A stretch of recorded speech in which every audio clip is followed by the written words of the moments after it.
Vamos falar sobre ghosting. Você já ouviu falar desse termo? Pois é, vou ler aqui a definição para vocês. Ghosting é um termo que se refere a ignorar alguém sem explicação ou aviso prévio. Inclusive é um termo muito utilizado, né? Hoje em dia a gente está falando mais sobre determinados tipos de abuso. E sim, o ghosting é considerado um tipo de abuso, principalmente quando se trata de relacionamento afetivo, sexual ou relacionamento de uma maneira geral. O ghosting entra no âmbito de você infringir, não sei se eu posso usar essa palavra, ou romper com a responsabilidade afetiva, ou não cumprir com a responsabilidade afetiva. Então, em síntese, o ghosting é um termo que se refere a ignorar alguém sem explicação ou aviso prévio. Geralmente é praticado por meio de redes sociais e aplicativos de mensagem, deixando a pessoa que enviou a mensagem sem respostas. E é interessante a gente trazer isso no âmbito do século 21, 2024, né? É algo que eu tendo a escutar muito acontecer. Já passei muito por isso, tanto na minha vida pessoal quanto na profissional. E cabe um parêntese aqui também, né?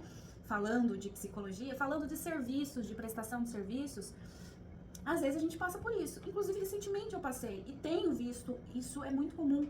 As pessoas banalizam a outra pessoa que está ali do outro lado do WhatsApp, né? É fácil bloquear, é fácil ignorar. Então, por exemplo, falando de mim profissionalmente, isso também pode acontecer. Então, é legal você tentar ver onde você se encaixa. Quando você pede uma confirmação de um paciente e ele, claro, ele pode estar cheio de responsabilidades, mas às vezes ele ignora por semanas, até que você decide declinar, né? Você pode simplesmente falar, olha, assim, por falta de resposta, eu vou ter que cancelar, liberar o seu horário para outra pessoa. Pois é, isso acontece, gente. E às vezes paciente de tempos, né? E de repente do nada. E claro, se a gente for analisar os dois lados, porque enfim, essa é a minha tendência, eu sou psicóloga, geralmente a pessoa que pratica o ghosting, por trás dela tem uma dificuldade. Só que ela está errando com essa dificuldade, está errando com o outro com essa dificuldade. É dificuldade de se posicionar, é dificuldade de, olha, infelizmente eu não vou poder continuar por questão financeira, ou, infelizmente eu vou ter que declinar, não gostei, e tá tudo certo, né? O psicólogo não tem que agradar todo mundo, né? Mas a pessoa, por dificuldade de se posicionar, e às vezes é uma imaturidade grande, ela acaba ignorando. Um conflito interno. Então, é legal pra você que é vítima de ghosting, falando do relacionamento afetivo mesmo, pensar que o problema é do outro, não é seu. É a pessoa que tem uma imensa dificuldade de se posicionar, de falar um não, de colocar limites. O problema é dela, não é seu. Entende? Por mais que você sofra, porque isso é legal da gente pensar aqui, por mais que você sofra com essa falta de comunicação, né, com o fato de ser ignorado ou ignorado, por mais que você sofra, pensa o seguinte, pode ser um livramento. Vamos usar esses termos mais populares, né? Pode ser um livramento, gente. A pessoa não sabe se posicionar, existe uma imaturidade por trás, existe uma dificuldade de comunicação. Então, beleza. Então, segue sua vida, se fortalece, vai fazer terapia, vai buscar se distrair, vai buscar o seu autocentramento e seguir a sua vida. Porque o outro não te merece. Ele claramente deixou essa mensagem pra você, né? Então, assim, esse termo ghosting é interessante se você for analisar a palavra, né? Ghost é um fantasma. É como se a pessoa, enfim, se fizesse de invisível pra você. Tipo, finge que não... É como se, em outras palavras, ela estivesse te dizendo o quê? Finge que eu não existo. Melhor pra mim, porque eu não tô afim de papo. Ao invés dela simplesmente falar, ser mais direta, olha, eu não quero mais nada com você. Eu não quero mais me comunicar com você. E aí a gente pode entender também esse comportamento do ghosting, tanto pro lado mais psicopatológico de uma pessoa que quer abusar mesmo do outro, fazer uma maldade de forma proposital. Ai, deixa eu ignorar essa pessoa. Falta de empatia com o outro, sabe? Falta de... Nossa, o outro tem sentimento, né? E eu preciso respeitar esse sentimento que é do outro. Às vezes a gente pode ir no âmbito da psicopatologia, psicopatia e vários outros, narcisismo, a gente vai em infinitas possibilidades. Mas para além do diagnóstico, pode também existir uma dificuldade de comunicação por parte de quem pratica o ghosting. Isso a gente precisa considerar também, né? E é importante que essas pessoas compreendam, poxa, mas se existe essa dificuldade, com certeza essa pessoa pode também se sentir culpada. Mesmo que não seja de imediato, mas ela pode se sentir culpada em algum momento. Poxa, eu tenho que responder essa pessoa. Preciso falar alguma coisa, mas eu não consigo. E aí fica aquele silêncio. Então é interessante, isso eu tô trazendo do lado do abusador, né? Vamos chamar de abusador, o ghosting, né? Porque, gente, é interessante. E mesmo que a pessoa não se caracterize como abusadora, né? Simplesmente deixar alguém sem respostas não é algo legal. Inclusive, eu acho que eu gravei algum vídeo há algum tempo falando sobre isso. A gente lidar com o WhatsApp, né, existe muito isso hoje, né? É muito simples eu bloquear, é muito simples eu lidar com a tela do celular como se fosse um objeto e tratar as pessoas como se fossem objetos. As pessoas perderam o hábito de se socializar, né, de interagir umas com as outras. E isso é um problema. É muito mais fácil mandar mensagem para tratar de assuntos sérios do que falar pessoalmente.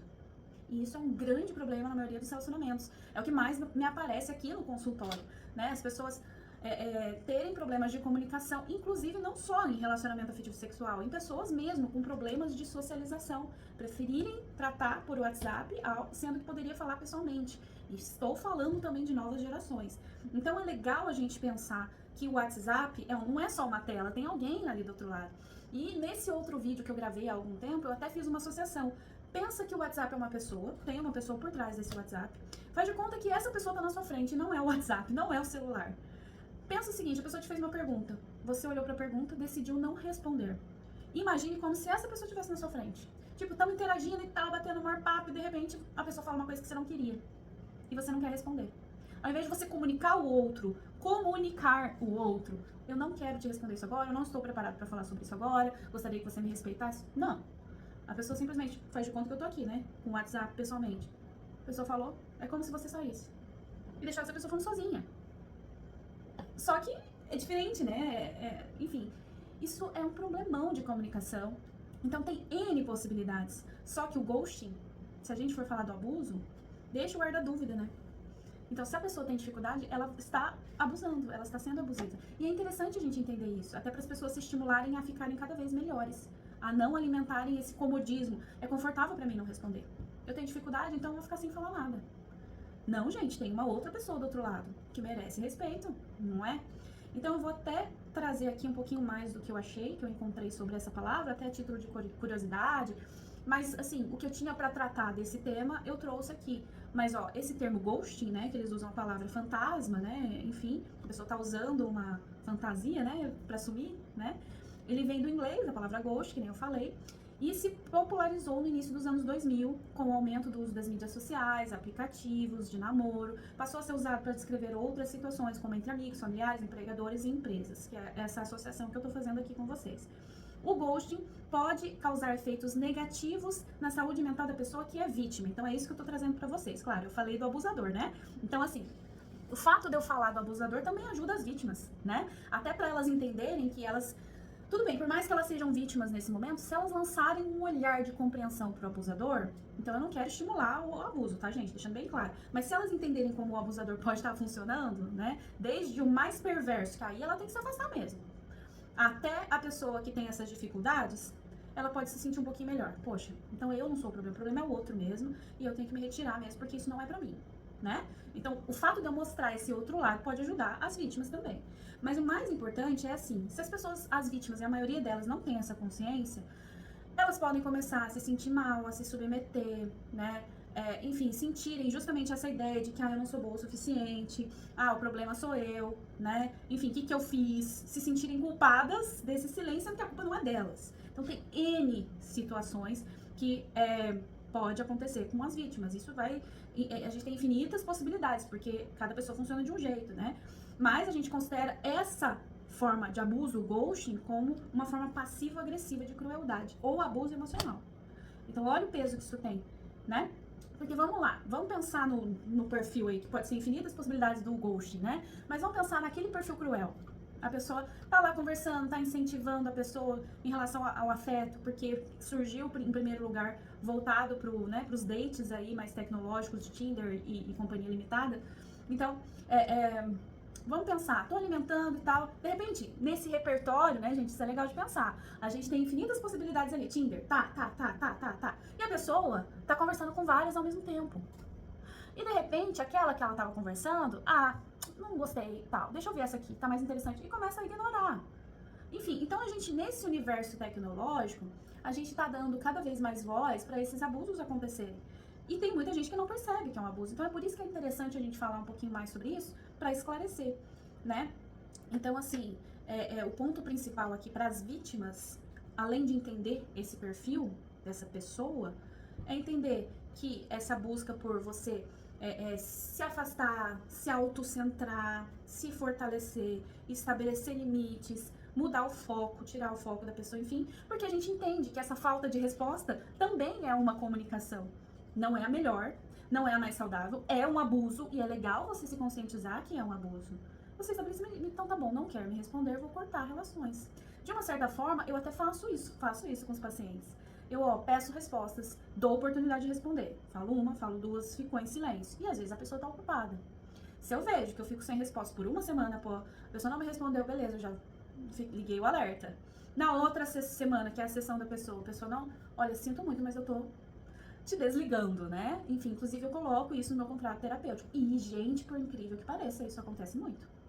Eu posso colocar uma regra de cancelamento no dia que eu faço isso. E a gente tem que colocar regras para as pessoas. Pra gente conviver em harmonia com todo mundo, a gente precisa colocar regras. Então, uma das regras que eu coloco no contrato terapêutico, que todo psicólogo precisa fazer, se você cancelar no dia a sessão, simplesmente eu vou cobrar o valor da sessão. E nada mais justo. Porque a agenda foi feita para isso, a gente tá trabalhando, né? E o mesmo acontece quando a pessoa some. Poxa, a pessoa sumiu, então ela não está comprometida com a terapia. Isso já é uma comunicação, né? A falta de comunicação também é uma comunicação. Então é interessante a gente refletir sobre isso, né? Então o ghosting, ele pode transitar em várias áreas, não só na área afetiva, mas na área profissional também, em vários contextos profissionais, né? Então é muito mais fácil para a pessoa deixar de falar e ignorar, ao invés de se posicionar. Olha, eu não quero falar com você no momento. Não estou me sentindo bem pra falar. Porque às vezes ela pode estar magoada e ela tá no direito de ficar na dela. Mas ela tem que comunicar, né? Olha, desculpa, mas eu não quero falar com você agora, eu não tô me sentindo bem. E claro, cabe ao outro lado, a outra parte, respeitar esse espaço, né? Então é legal a gente trabalhar, melhorar a comunicação com o outro sempre, né? Então, ghosting fala muito disso. E vamos tentar entender, né, o que tá por trás. É o silêncio. O silêncio já é uma comunicação. É uma comunicação. Que se você não estiver atento para esses sinais, a pessoa deixou de responder exatamente uma pergunta que era delicada. Opa! Aí você já pode ligar um alerta, né? Mas um alerta que pode ser tanto para perversidade quanto para uma dificuldade dela. E também você colocar limites. Olha, não gostaria que isso se repetisse, né? Então é interessante a gente trabalhar muito bem. Aí, de novo, a gente volta para a comunicação assertiva. Então fica a minha dica de hoje para vocês.